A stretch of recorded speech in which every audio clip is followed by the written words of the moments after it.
Hello and welcome to Basin Academy. This is your safety instructor, Jonathan Greiner. This month, June 2024, we're going to be covering three topics: accident, incident, investigation, and reporting, fatigue management, and hot weather work, preparing you for these warmer months coming ahead. So please sit back, relax, enjoy this month's safety training, and with that, let's get this safety started. So getting into accident and incident reporting requirements, starting right off the bat, every company has their own system, their own method of employing the reporting requirements when an incident were to happen. Now, first of all, we want to prevent them from happening, and we're going to talk about that in the upcoming slides. But just to note that your company, even if I tell you these, they may be different than your company. So it's important to understand what your company requires. And I'm going to give an example of a kind of a checklist to follow here in an upcoming slide as well. So we need to know what we need to do. So we need to determine action items as soon as an incident happens, or after an incident happens, like, hey, what do we need to do? And this should be a checklist. This should not just be, whoever has the best idea, let's get around a table and talk about it. I mean, that's good, but you also want to be like, hey, we got to make sure that we have, the pictures taken and the witness statements taken, and that we've contacted the correct, authorities if necessary, just to make sure that those things aren't forgotten. And believe it or not, I have worked with major companies, large companies, where this has been forgotten. And OSHA, or maybe that's not the name of the group, but in this case it is. I'll just say it's OSHA. They got very upset by not being contacted when they should have been contacted, and everybody kind of should have known. As well as contact information. What is the number to that group? I mean, I don't know how many of you guys have OSHA's number directly in your phone. I do. I'm actually not very proud of it. I don't know why I said it, but I do. But a lot of people don't have OSHA's number in their phone, right? Or memorized. Also, time requirements. How quickly should things get put out there? Is it 8 hours, 24 hours? We're going to cover that as well. And then comprehension requirements. So like, what data do we need to pull in, and what data do we need to understand and move forward? And so OSHA does have a requirement of 24 hours for a hospitalization, 8 hours of a fatality, and best practices in the investigation side. This again is going to be company specific, but honestly assess the 5 W's, or the 5 Y's as they call them, which is who, what, where, when, and why. And then also how sometimes is important. So there could be 6, but hey, there's an H, so we don't want to, put that. It just wouldn't be 5 Y's and an H. It's not very interesting. And then also who, what, where, when, why, is a process. So we start with the who, and then we kind of go from there. So the first step of accident incident investigation is actually preventing the incident from happening in the first place. Now, it's easy to say, typically, if you're the guy that brings that up during the investigation, you are asked to leave the room because you're not helping anybody. But now that we're, hopefully before an incident's occurred, we can kind of honestly assess this. So how do we prevent it? What's going on? What's at the job site that could cause problems? Is there a work site layout that's not ideal? Are there trip and slip hazards? Are there things in our way or in our path that could cause a problem? Are there tools that we're using that maybe aren't up to snuff or aren't the right tool for the job? Is there stuff above us? Is there equipment and vehicles around us? Is there mechanical equipment that we're working with? Is there pressurized equipment and fluids, energized equipment? A lot of these are covered in something called the life-saving rules that's out there by the IOGP. You may have seen these out there. They're kind of gaining in popularity in a big way. But yeah, I mean, what are the things that could go wrong that we know hurt people, right? Very few people were hurt by cotton candy. So if you're eating cotton candy and you ask yourself, how am I going to get hurt? Probably not going to get hurt. Now, if you're dealing with a loader or an excavator, have people been hurt around these? Definitely. All right. Well, why did they get hurt? How do we prevent that from happening? Do people get hurt walking across location? All the time. Now, it's kind of dumb. Like, no one steps out of their truck thinking, I'm going to roll my ankle today. But it does happen. Why does it happen? How do we prevent it? That's really where we get to start. The question we have to ask ourselves in order to do that is, what can fail during mobilization, when we're going out to the job site? Well, when we get to the job site, as we're setting things up, preparing for work, and then also obviously during work, what can happen while we're actually performing the work, and then lastly when we're cleaning up and demobilizing. So honestly, prior to the demob, kind of getting everything ready to go home, a lot of accidents happen as people are finishing up for the day. They're like, oh, I'm done, and their mind is already switched off, whether it's beer 30 for some people, or they're just ready to be home. They got something that's going to, that they're looking forward to once they leave the location. Their mind's already on that thing. So for us working out there, that's something we got to focus on, is keeping our mind on the job. And really, when we're looking at what can fail, it's not just from a safety perspective. Like, I wish there was a good catchphrase for this, but I, to the core of my being, believe that quality operations equals quality safety. Like, no one's ever said, hey, Billy, man, great worker, hard worker, best worker I ever worked with, but he's in the hospital every week. Nobody says that. Like, doing it well means doing it safe. They're kind of intertwined. So really this simple thing is what can fail operationally as well as safety needs to be identified. We can't just think about things in a safety vacuum because it doesn't exist. Everything is operations related.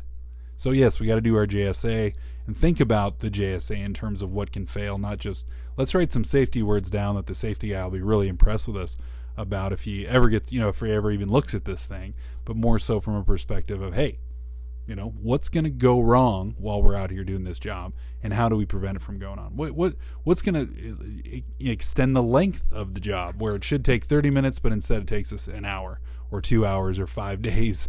What's going to do that? Let's plan for it. Let's talk about it. Let's prevent it.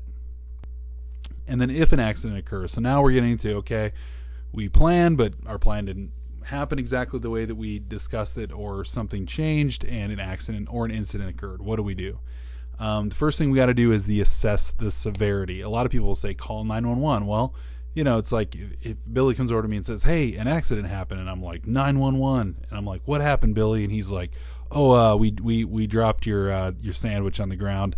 Sorry, man, it's all dirty. We maybe didn't need to call 911. So we got to, and then, very quickly, hey, what happened, Billy?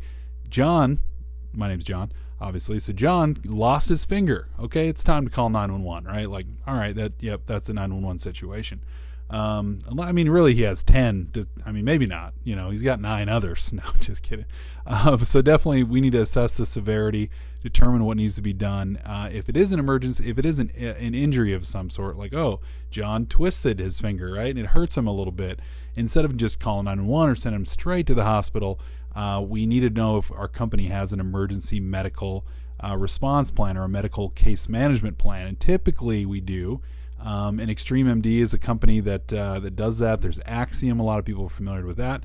This is their number. You can screenshot it, know it. And if you call it and they're not going to be like, well, you don't have an account, click. Now, if you need some help, this is a good number to call. And then if, again, someone needs first aid, they're going to walk you through it. If you are first aid trained, great. You can, kind of follow your training. But these guys, especially if it's on the line of like, does he need to go to the hospital? I don't know.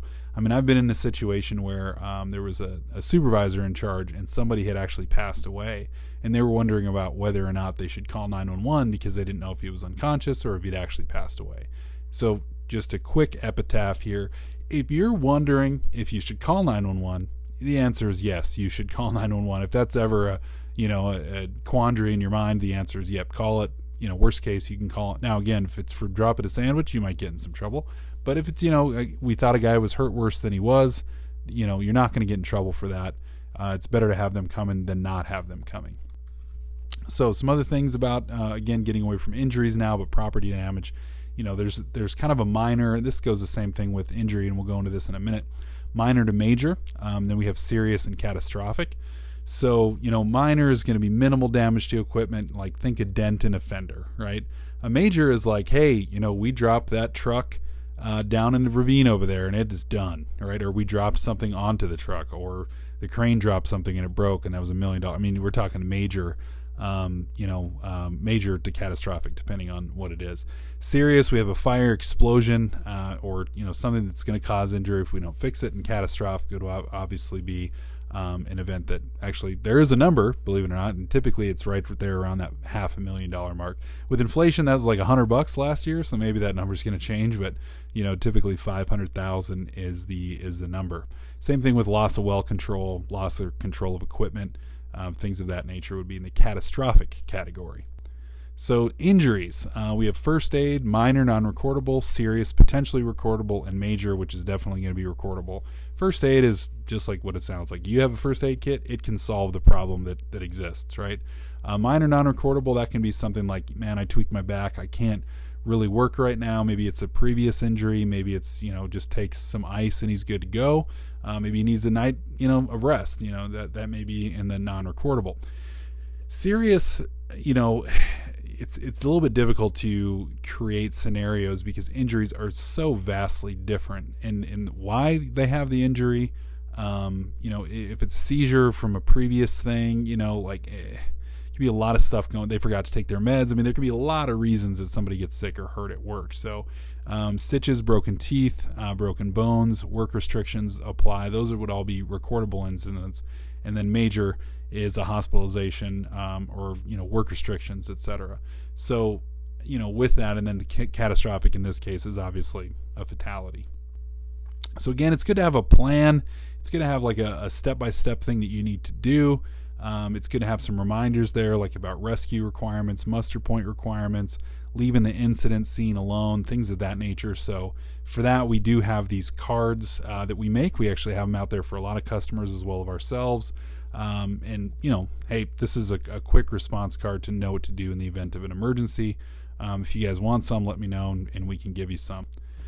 So incident reporting guidelines. Now, we've made these as well, and they're just a great resource for, hey, there's a one-page thing of what to do if there's an incident. So, we have immediate within, right away, within an hour, within 8 hours, within 24 hours, and within 1 week. Now, this is general. Again, different customers that you have may have different requirements, but it's a good idea to know like what the timeline is. And I want to give a shout out to Dan Griffin with Nesset for kind of giving me this idea and saying, hey, we want something like this so we can just see it. And so we were able to put this together and make it very clear with what you're supposed to do. Reporting timelines vary, but again, an injury that results in a hospitalization is within a 24-hour phone call. You need to let OSHA know. Fatality needs to be 8 hours, and just to let everybody know, if OSHA calls and asks for your OSHA 300 logs, you got 4 hours to send them to them. That's 4 hours, 1, 2, 3, 4. I don't know why you got to get those to them faster than you need to report actually somebody passing away at the job site, but that's the rule, so just keep that in mind. So purpose and importance, obviously, especially when it comes to an injury, like you need to get on it now. Like it's not like let's wait 30 minutes and see what happens. Now with some things, again, it's difficult to assess that kind of in a theoretical sense, but a lot of injuries, blood loss, concussions, any sort of internal bleeding, etc. These things can take moments to turn from just normal, everything's okay, to potentially fatal. So within 15 minutes, 15 milliliters of blood loss rather within 30 minutes, that person's gonna die. That's it. After the heart stops, you have 6 minutes until expiration without CPR. Internal bleeding, if not managed within 6 hours, can cause fatality as well. So again, report them, take care of them, get this stuff done. Don't try to hide stuff. You're like, oh man, I'm gonna be. There's another guy, slipped and fell, hurt his back, was like, I'm fine, and then 6 months later is trying to get paid from the workman's comp from it. It's like, dude, you denied medical coverage. You told everyone you were fine. You can't, you can come back 6 months later, but it's not this, it's going to be very challenging for you because people are going to ask a lot of questions and maybe think that you're making stuff up, even if you're not. So serious incidents, we need to make sure, in any serious incident scenario, we need to get people out of there right away, right? Again, we're going to assess the severity, then we're going to get people out of there. We're going to take a head count and make sure that everybody's there. Arrange transportation of any medical, requirements that are needed, and then perform rescue if you're qualified to do so. And then a lot of times with rescue, we want to make sure that there's a buddy there, so we're not going into rescue by yourself, which can, depending on the job you do, be challenging, but that's the requirement. So another step here in the accident incident reporting is scene preservation. So we want to make sure that we leave everything the way now we're tempted to clean up, right? I mean, if you're a good worker, especially, at the end of the day, you clean everything up, you get it back to normal. In the event of an incident, you just got to leave it alone. You can take photographs if things must be moved, like if it's a dangerous situation, we got to move stuff. Make sure you get some photos so the investigative team can, kind of reconstruct what happened. You want to cordon off areas if necessary, again, depending on where you're at. Assess the people, get information. Now, witness statements, we want to get them right away, and I'm going to get into this in the next slide. But if people are like, freaking out and this is a shock scenario, don't be trying to take a statement when someone's like not mentally prepared or present, right? So there's definitely some tact to this whole process. And then again, it's okay at this point. This is what we call the information gathering and protection stage. So we're protecting data by not messing with the scene, and then we're going to start gathering information, which goes into the next slide. So witness statements, we need to make sure everyone on site, even if the person on site was not involved, they need to give a statement like, hey, I heard shouting, or I was over here, didn't hear much, then the cop showed up. Whatever it was, fine. We want to have data from everybody that's on site. And then again, with the 5 W's or 5 Y's, who, what, where, when, why, provide clear data without speculation. So it's not like, I think Johnny, left his meds at home. Like, do you know that? We need specific, hey, I don't know what happened. I saw the thing drop. I heard screaming, and then I went to the muster point. That's okay. That's all that happened. Great. Write it down. Let's get some data. No speculation at this point. So once we get all the data, the scene was preserved, we got the photos, we got the witness statements, we kind of understood what happened. We're gonna look at some different elements of a company. We're gonna look at the procedures of the company. We're looking at the training that the guys had, the environment, and then the equipment that they were working with. That's it. So again, if we're talking about prevention, do we have the right procedures to prevent incidents? Do we have the right training to prevent incidents? Is the environment conducive to a safe and healthy workplace? And is our equipment in good shape to prevent an incident from happening? Typically, these things working in tandem together will prevent the majority of incidents. So keep that in mind. Take a screenshot, download the presentation from the link. Definitely get this data if you can.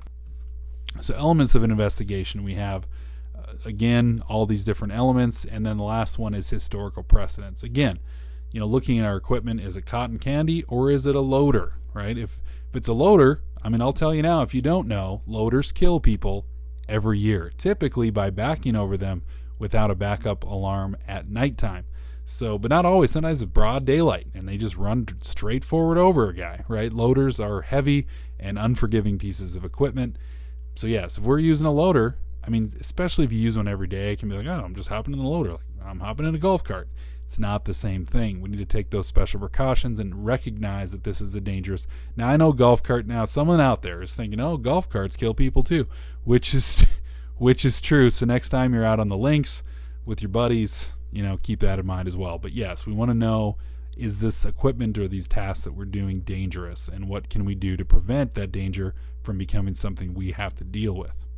So reporting, lastly, if you are involved in the reporting side of things, and I put this out into the world, I probably don't even need the slide in here, but I put this out into the world to let everybody know that reports should be concise.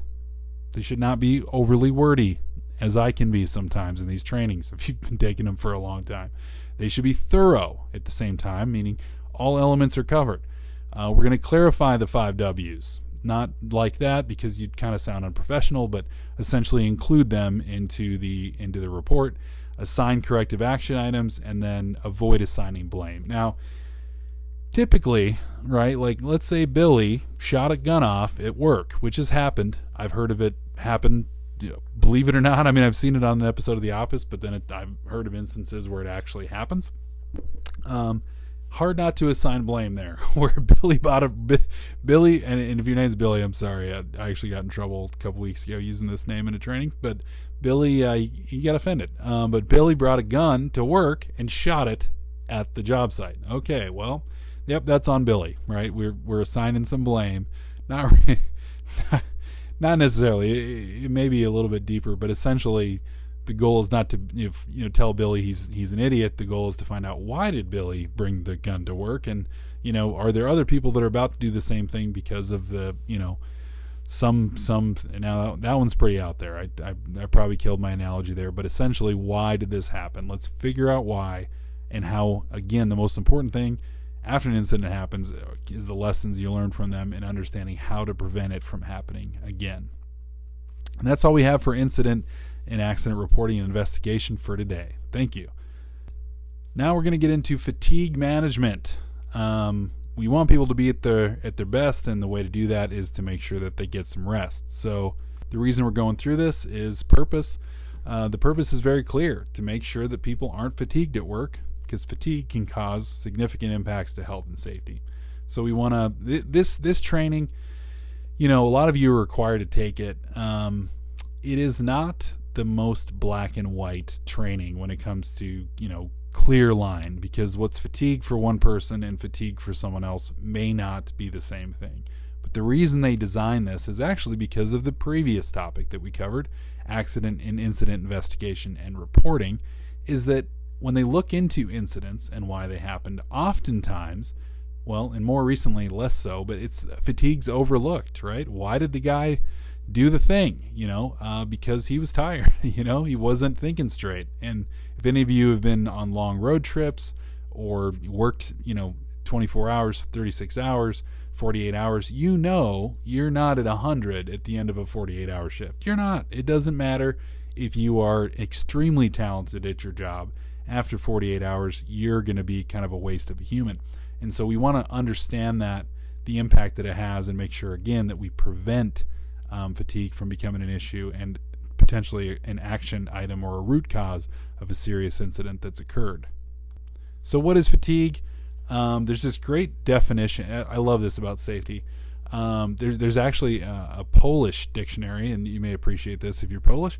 There's an old Polish dictionary from 1860, and in it says horse. It has the word horse in it, like most dictionaries should, and it says horse, and the definition is everyone knows what a horse is. And you're like, all right, yep, okay, that's a great definition. And with some of these safety words, what is fatigue? It's like, dude, okay, we know what fatigue is. So I get that, but it is the feeling of tiredness or exhaustion. It can be physical or it can be mental. It's a message, candidly, to the body to rest, or from the body rather to rest. Like, hey, it's time to just take a break. And then it can be aggravated by a few different things. Lack of sleep or accumulated sleep debt are typically the main culprits. Medication can do it. Diet can do it. Stress can do it. A lot of different things can contribute to fatigue. The effects of fatigue can be, various. It can be inability to see properly. You're going to, start to get blurry vision. Slowed reflexes and reactions, and again, depending on the type of work that you do, this can be detrimental and even serious, extremely serious. It can cause you to microsleep, and you can have automatic behavior, basically going autopilot for routine tasks, which can be dangerous, especially in like the manufacturing world, where you're doing the same thing over and over, and eventually you're replaced by robots from Elon Musk. No, you're doing the same thing over and over, and you're around heavy machinery that can harm you if you get too close to it. So, for example, that's a serious problem in a lot of industries. Some more effects here: inability to make wise decisions or plans. Not like bad decisions, but like you're like, I can't. And this is actually something that the business world, if you're into business, radio or books or anything like that, you've probably heard a lot of it. It's called decision fatigue, where if you're in a supervisory or a leadership role and you're making decision after decision after decision all day, a lot of guys like that, they go home and they don't want to say where they're going to eat. They don't want to, decide what they're going to do with the kids. Like, they're just done making decisions. This is a thing, and fatigue can contribute to it, and it can be a contributing factor to fatigue. Also, inability to solve problems or maintain concentration, decrease in alertness, awareness, and watchfulness, and inability to remember recent actions or observations, which again, for a lot of reasons, can cause problems in the workplace. Like, especially if remembering, where you're at in the process, what steps you're on, etc., can, detrimentally affect the work or the performance of the job. These are important things to kind of keep in mind. So, obviously, along with all those, so again, the definition of fatigue, everyone knows what fatigue is, fine, but there's a lot more to it than there's just the basic, what you see on the surface. So increased frequency of mistakes, inability to respond efficiently and effectively to rapid change, inability to communicate effectively, decreased ability to handle stress appropriately, and dramatic mood swings. Now, I don't know if a lot of you guys are sports guys, whether NASCAR, baseball, football, horse racing, whatever you're into. Take your star athlete, LeBron James, Michael Jordan, and obviously Michael Jordan's the better one, but take Michael Jordan, 24 hours without sleep, 36 hours without sleep, 48 hours without sleep, or a lot of interrupted sleep, or a lot of traveling, a lot of et cetera, et cetera, et cetera, and then put him out on the court and see how he does. Put him on a horse, put him behind a golf club and see how he does. They're going to perform poorly. You're not acute. Your mind is trying to shut down, and you're preventing it from shutting down, and that will just, kind of make your performance worse and worse. So, some behaviors that are a result of fatigue: more often sick or absent, resign from positions more frequently, have a higher turnover, and cause or involved in more accidents. Again, fatigue has been recognized more and more. It was often overlooked, but in recent years been recognized more and more as a true root cause of serious incidents and accidents. So, workplace behaviors. We want to make sure that we're working slower and need to this will be how they perform. They'll work slower and need to double check work more often.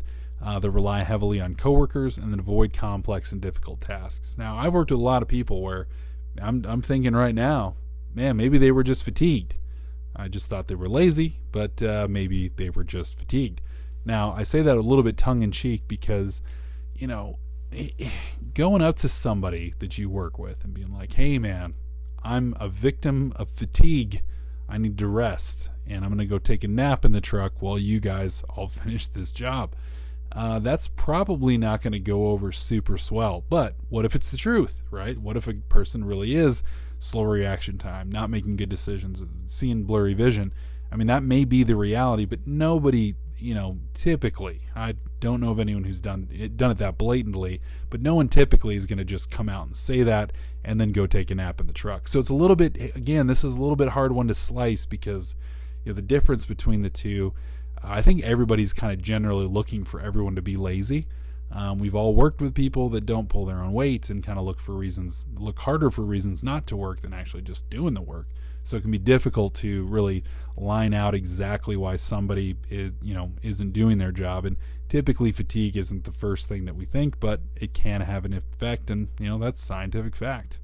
So there are some individual health and stress levels that we can look to for understanding why people are fatigued at work, as well as the workplace safety culture, scheduling that exists, project type and length, and then workplace conditions. All these things kind of factor into fatigue in the workplace. So shift, if we've got guys at 18-hour shifts consistently, I mean, one day is fine, one day a month is fine, maybe even one day a week. But when you got guys working like 18 hours a day for 7 days straight, 6 hours off, including sleep and laundry and grocery shopping and any sort of, binge watching they got to do, it's not healthy. Also, fixed schedule.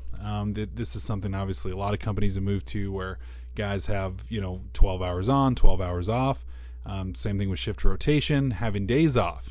Some companies have like 8 days on, 6 days off, which to me is the dream. Like if I could ever get that, that'd be fantastic. I haven't been able to find it in my day, but a lot of people do get to experience that. And then also, just adjustment to shift change. There must be some science out there that I've never seen, but these companies that have like 3 days on days and then 2 days on nights and then 4 days off and then 2 days on nights and 4 days.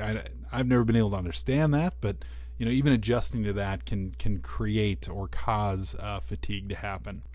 Also, when it comes to being a supervisor, it can be challenging because having the right amount of people for the job, as I mentioned, isn't always ideal. And then also appealing to needs and preferences. This is great, but what if you appeal to two guys' needs and preference, and then the third guy gets all the overload, right? So he's working long hours, long days, all the weekends, and then these other two guys, they're getting time off to do what they need to do. It can be a challenging thing to manage. Also providing for people sufficient breaks and recovery time, right? Like, what we do at Base and Safety, if you've worked a long week or some long shifts or nights or something, we typically give you a reset day to be able to, get back on track, so you're not going right back into a full-time schedule after having, very little sleep for a while, because we want guys to be safe on the road. We want them to be attentive when they're out there and work. What I tell people is I'd rather have a sharp 50 than a sloppy 60, right? So making sure guys are actually, fully attentive to what they're doing.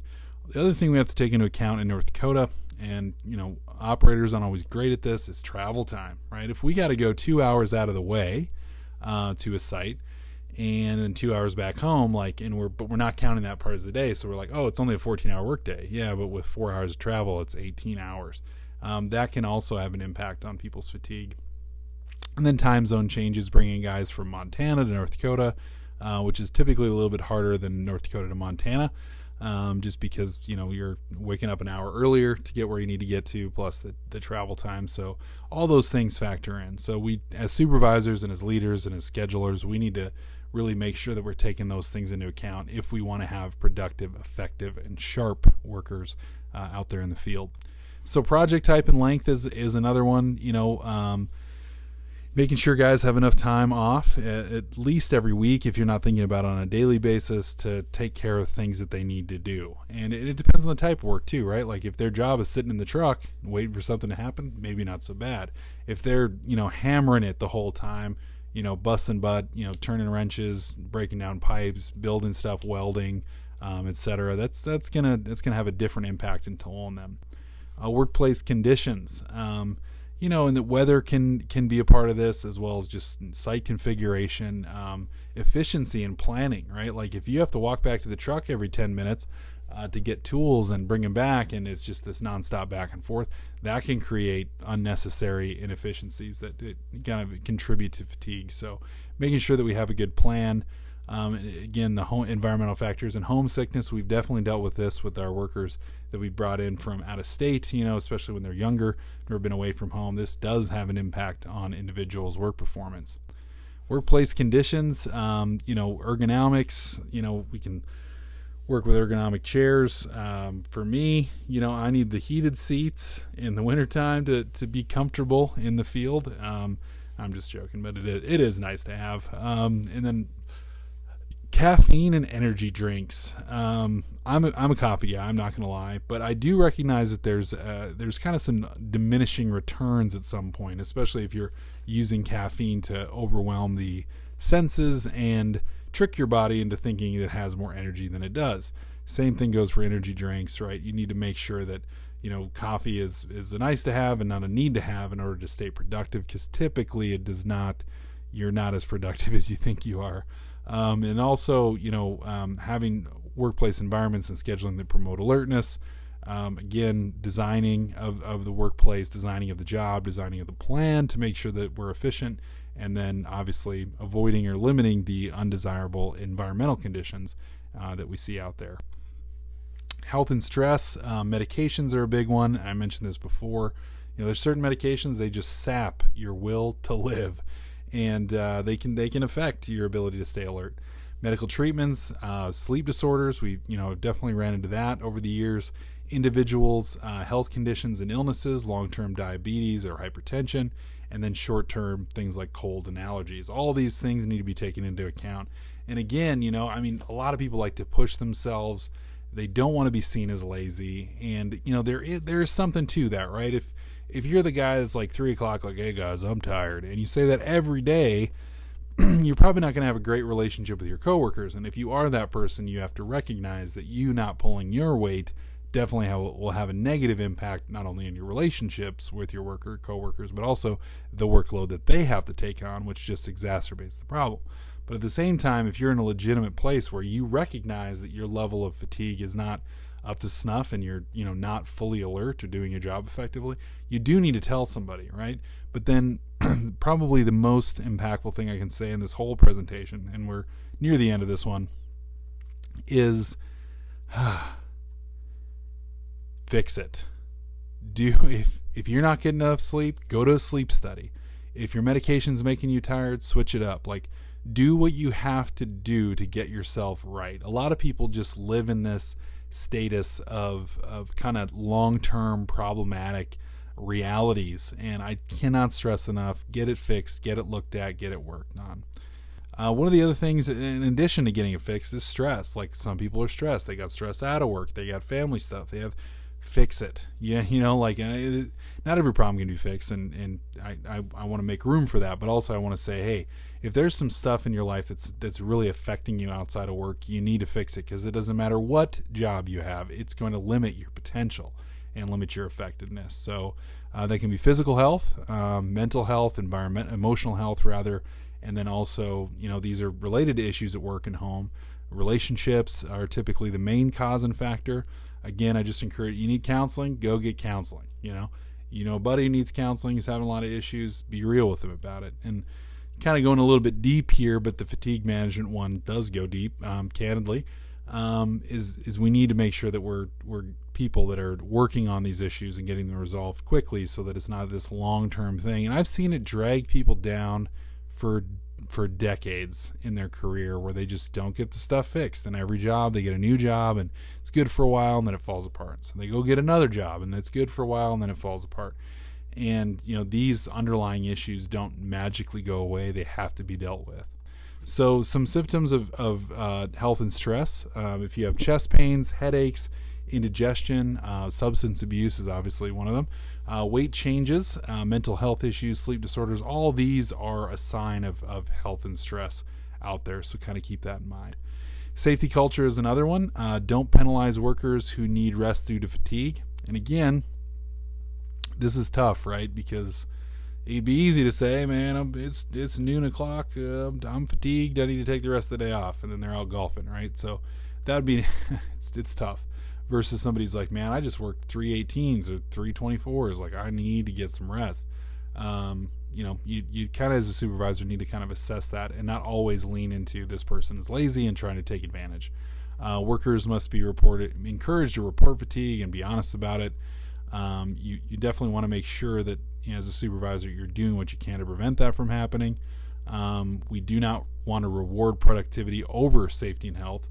Again, my perspective, my kind of mantra is that these two things can go together, but efficiency is a main piece of that. Also stress the importance of fatigue management. And again, a lot of this is about outside of work. It's not actually in the workplace. A lot of it can be, impacted from outside work. Also, making sure people know how they're doing, because if they're just if they're just spinning a gear and they don't know what it's turning, that can be pretty impactful over the long term.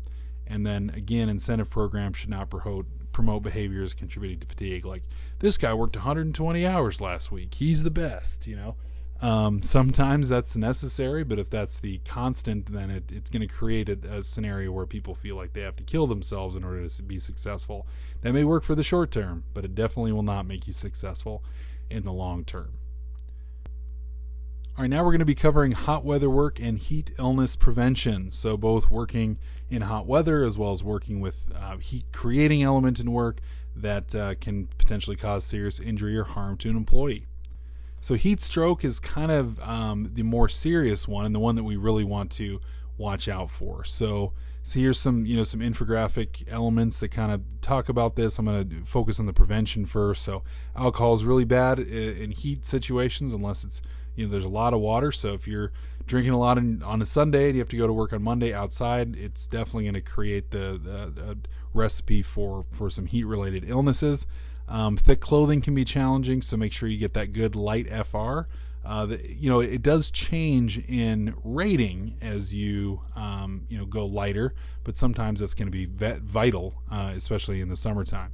Outdoor time or time directly in the sun, we definitely want to make sure we have protection of eyes and skin, making sure that we have some sort of sunscreen on. They say umbrella. I don't think we're taking a lot of umbrellas out here on site, twirling it around, carrying a pipe wrench, but water and making sure you keep your body temperature cool is extremely important. And signs of heat stroke and heat illness, rapid heartbeat, no sweat is a big one, hot or red skin, dizziness and headache, unconsciousness, should be a sign that something's not right. And then vomiting is actually another sign that your body's like saying, hey dude, something's wrong, we need to get it fixed. Outline, kind of covering this, we're going to be talking about heat illness, including heat stroke, how the body handles heat, type of heat illness, and then risk factors, as well as prevention, emergency response procedures, and supervisory guidelines. So there is an OSHA standard on this. Actually, it's heat illness prevention, applies to outdoor places of employment with heat illness potential, which is basically anywhere in the summertime, especially if you're now West Texas, New Mexico area, southern New Mexico. A lot of problems with this, especially with guys wearing FR clothing. Like, they have guys drop out, right? In the South, if you work in that area, you know they have cooling trailers, actually, as a part of work sites. You'll have a cooling trailer out there where guys can stop and, cool off their body temperature, because it just gets hot. So we're also going to talk about provision of water, which OSHA requires, access to shade, and then local or company procedures for heat illness prevention. So this is something we do want to cover about on every year. So we like to do it around this time when it starts to get warm up, but isn't already kind of beating down on us. We talk about environmental and personal risk factors, importance of consuming water. Hydration is like your absolute number one method of preventing heat illness. Period. Full stop. End of story. It's the best way. It's like a radiator needs water. Your body's radiating heat needs water to do its job effectively. The importance of acclimatization, common signs and symptoms of heat illness, as well as the importance of reporting signs and symptoms and emergency response procedures. So without further ado, let's cover heat illness. So some risk factors. We already talked a little bit about alcohol being one, or caffeine, but obviously temperature is the main one. Humidity, air movement or lack of, radiant heat, and conductive heat, working around the ground where it's hot. High intensity and or duration of physical activity need to be taken into account, as well as PPE and clothing such as thick FR or Tyvek overalls, things of that nature. So poor physical condition is one. If your body can't effectively cool itself down, that's going to be a problem. Age is one factor of that, as well as degree of acclimatization. Like when people, North Dakota, we love to make fun of people from out of state that are working in the winter and just having a hard time of it. But flip that around, I almost think that most of us from the north would have a harder time working in the south in the summer than the southerners have working in North Dakota in the winter.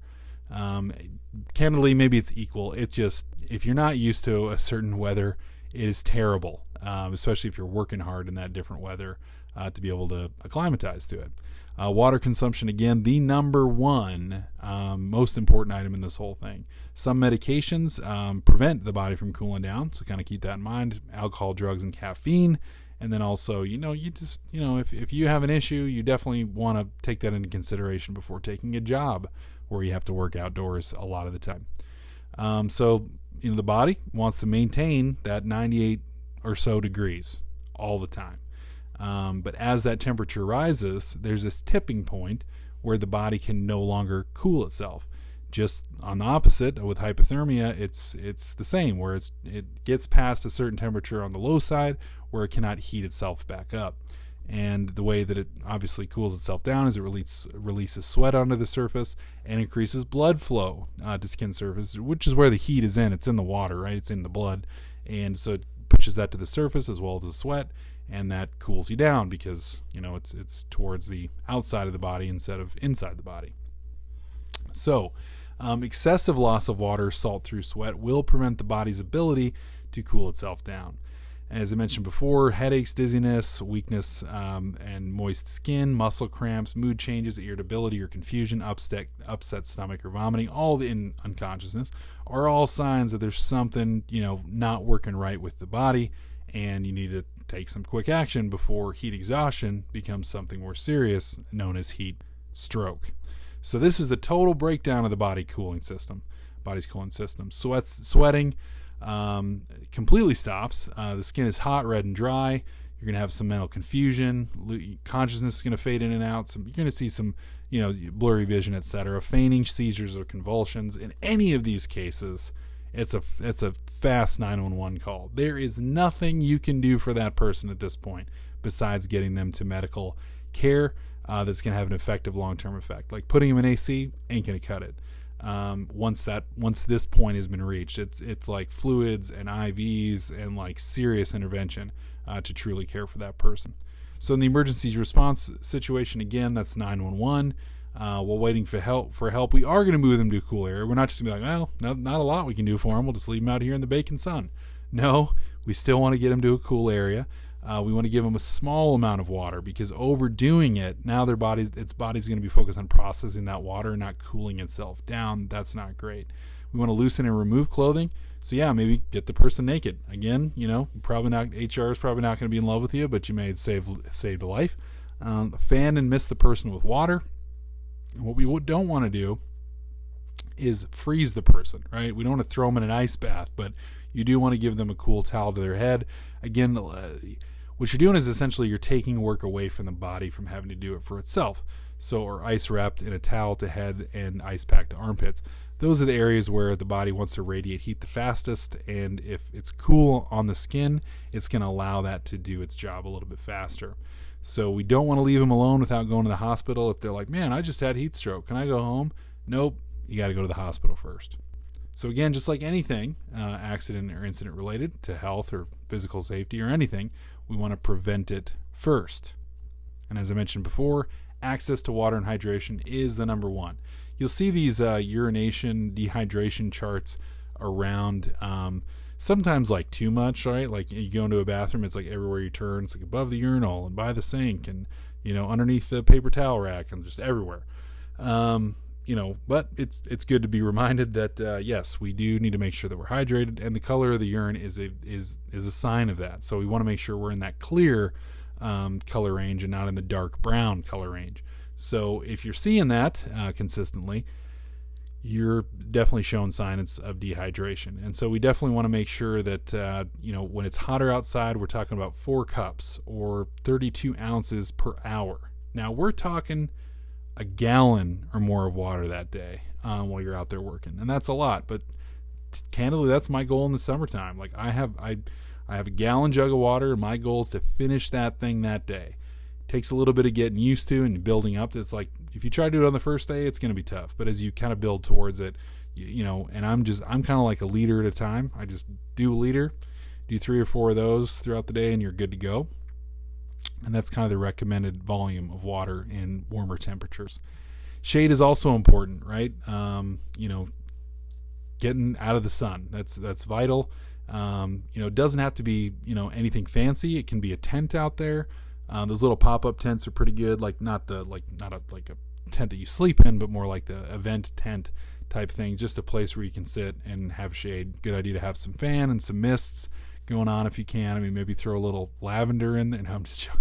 But definitely get some shade. It doesn't have to be an oasis, but it should definitely be somewhere where people can cool off. Supervisors are really the ones who are most responsible, because if the owner of the company is in another city or in an office somewhere, he doesn't know what these guys are experiencing. Like, you as a supervisor need to really take this into account and plan into your work the heat-related illness prevention. If we're out here working in, June, July, August, right? That's where in North Dakota, if you're down south, I mean, this can be 6 months out of the year or all year if you're far enough south.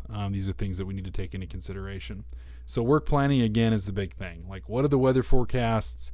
What's the humidity? Humidity is another big thing. The thing about humidity is it'll almost make you feel like you're not thirsty for whatever reason, because there is water in the air, but your body's sweating just as much, if not more, when there's a lot of humidity in the air.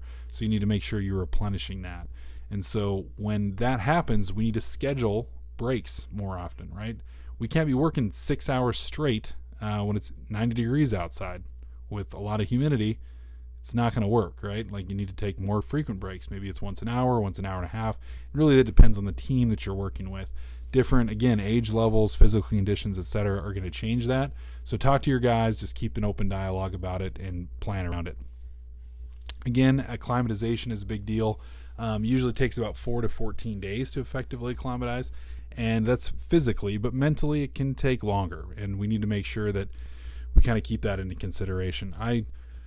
On the opposite side, on the wintertime, I actually went to Mexico during college and during the winter. I had a great boss. He let me, literally go to Mexico for a year and keep my job in the wintertime and the summertime. And that was the preacher in the patch, oil patch that is.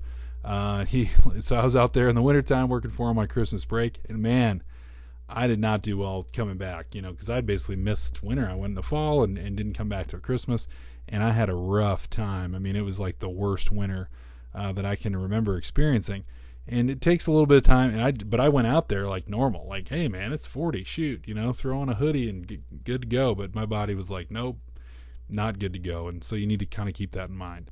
Also, anything that the magic number here is 85 degrees Fahrenheit. All right, magic 85. Again, this is an ambient temperature that's higher than our body temperature. And the difference between 1 to 2 degrees makes all the difference in protecting ourselves and our workers. So in those instances, we need to have shade. We need to have access to, water. Some companies are like, buy your own water. My recommendation, buy a pallet. You can get 48 bottles of water from Costco for $4. We're not talking a huge expense here, right? So make sure there's enough water and that there's shade. And then we will kind of want to take those breaks and schedule the work and remind guys to drink water. And then when we have new guys out there, especially in these sorts of conditions, especially if you're an outdoor work type company, make sure you're watching them, paying attention, see how they're doing, and check in on them. Make sure that they're staying cool. Lastly, we want to make sure that we have, written procedures, and they need to cover all these things, right? Like the training, the access for water and shade, the plan for water and shade, monitoring methods for employees, and reporting signs and symptoms of heat illness, and all this, and then document the training, which we'll do here for you, but making sure everyone's going through this and understands the requirements. And then lastly, we want to have a summary, wrapping up the supervisory requirements. Again, they need to have the heat illness prevention training, which we're going over here. Be aware of your staff's heat stress potential. And again, this is individualized to your crew. This isn't like in general, like in the 70s, man, we were working 90 days straight in 100 degrees weather, whatever. That may not be true. That may be what you remember, but the past doesn't, relate specifically to what's happening today. Know your crew. Understand the heat illness prevention procedures. In North Dakota, there's not a lot because it's not our main focus.